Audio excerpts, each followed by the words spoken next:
So last week we talked about how a humongous bug was found with Mortal Kombat 1.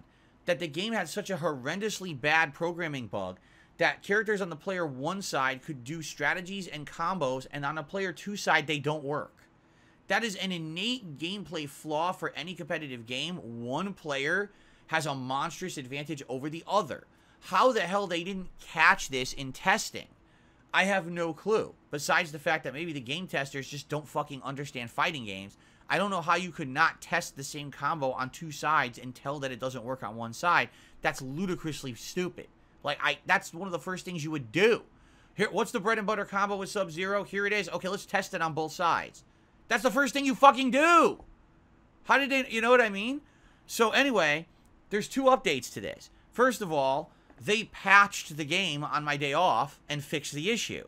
But the funny part about it was Ed Boon's own reaction. For those who don't know, Ed Boon, he's, you know, basically at the head of NetherRealm. He's the person who's been with Midway since the 90s when they first started making the original Mortal Kombat. That's why they got Noob Saibot. It's Ed Boon and John Tobias, and Ed Boon's still with the company, right? So, I swear to God he posted this up. I swear to God I'm not making this up. Once again, thank you for all your feedback with MK1. You're helping us make the game better every day. The Player 1 Advantage bug has been fixed, and update is being prepped for release very soon. We'll keep you all posted. You understand what he's saying, right? He's literally admitting that they are inept as game developers and didn't know that this bug existed in their competitive fighting game. And he's thanking the community for putting in the amount of time and effort to discover it so they could fix it. They couldn't be bothered before they released the game. But they're thanking the community for doing the work for them. That's literally what he just said in that social media post. Thank you for doing our work. Because we couldn't be bothered to put out a fucking functioning fighting game that you bought. Like, I read it, I'm like, does he realize what he just posted? I mean, he posted it in a way that was positive to sugarcoat it, but literally that's exactly what he just said. We're inept. We didn't know that our own game was not balanced and it was broken. Thank you for discovering it so fast. Is he not aware that there was a bunch of launch week tournaments that are completely invalid? Like, literally, the results don't matter because player 2 couldn't do the combos while player 1 could. What a fucking asshole. I mean, really, that's fucked up.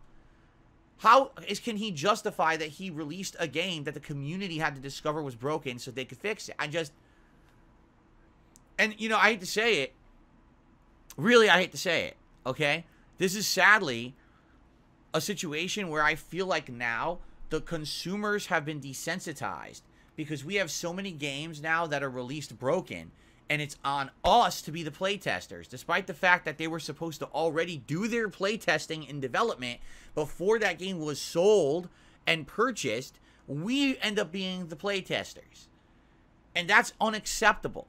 A game should come out fully fucking functional.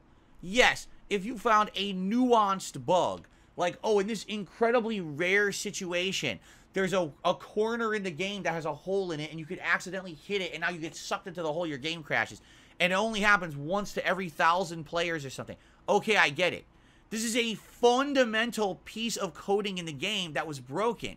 For a competitive fighting game to not know that one player has an advantage over the other, you failed as a game developer. You shouldn't make competitive games. You can't do it. You suck. You shouldn't. I mean, this should be a huge, big smite against their reputation. A big black mark against them that they don't know what the fuck they're doing. No one's saying anything. Everyone's acting like it didn't happen. That's fine. It's fine. What if no one discovered the bug? Right? What if no one figured it out? What if they didn't have such an insanely dedicated community that playtest the shit out of these games after they come out to figure it out? You would have had this game go out, and for the entire time it ran, would have had an unfair advantage. It would have been a completely meaningless game, and no one would have been the wiser. Am I glad they fixed it? Yes. But I'm fucking infuriated that it was the gamers who bought the game that had to figure it out and do their job for them. Seriously, Ed Boon should be literally being interrogated and treated like, what the fuck did you do? What have you been doing all this time? You know? Why did you put out a game like this? And why is no one questioning Ed on why the game is nowhere near as good as Street Fighter 6? Where is the complexity? Where are the gameplay elements to make it on par with your contemporaries? Why is the netcode so much worse in Mortal Kombat 1 compared to Street Fighter 6? Why is no one asking him these questions? Instead, you want to know what he's busy doing? He's posting up on social media. Look at all these game sites that ranked our game 9 out of 10 or 10 out of 10. And every site is a game site that doesn't understand fighting games. It's hilarious. Not one fighting game website is giving it a 9 or 10 out of 10. So he doesn't list those. He only lists the glowing reviews from the sites that fucking don't know better because they're ignorant idiots. I'm just, you know, it really infuriates me. I really do, because I just don't like seeing stuff like that, right? I don't. You have to, absolutely positively, in the modern day, you have to hold people accountable. Because if you don't, they will get away with it, and they will continue with the bad behaviors. We have seen this time and time again in the last decade with game development, that a game developer puts out a bad game or an inferior game or a half-finished game, and because of hype or marketing or spin, that game still becomes popular and sells, and then you get 10 more like it. Not only just from the same company, but everyone else that wants to follow suit, right? Mortal Kombat 1 is a joke compared to Street Fighter 6. It is not good at all. I'm sorry. It is not even anywhere near competition, but you wouldn't hear that from anyone who's notable, because everyone wants to keep their lips zipped so they don't get blacklisted. It's crap. The game is laggy. The game is simplistic. The game plays horribly. It's a step back for the franchise, and now it's had game-breaking bugs that we just, oh, it's fine, forgive them, because they're going to patch it because we found it for them.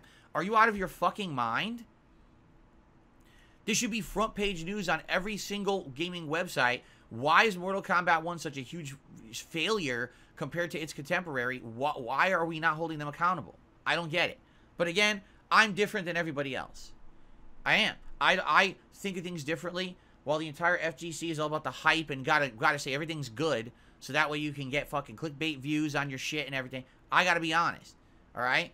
That is absolutely positively a joke. That is that way, that it launched that way, that it's not even in competition with Street Fighter 6.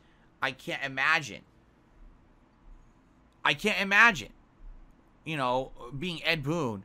But again, he must live in a bubble or something. You know what I'm saying? Like, seriously, it's gotta be like living in a fucking bubble. Because all you're listening to is the positive feedback from the game websites that don't even understand the game sucks. You know?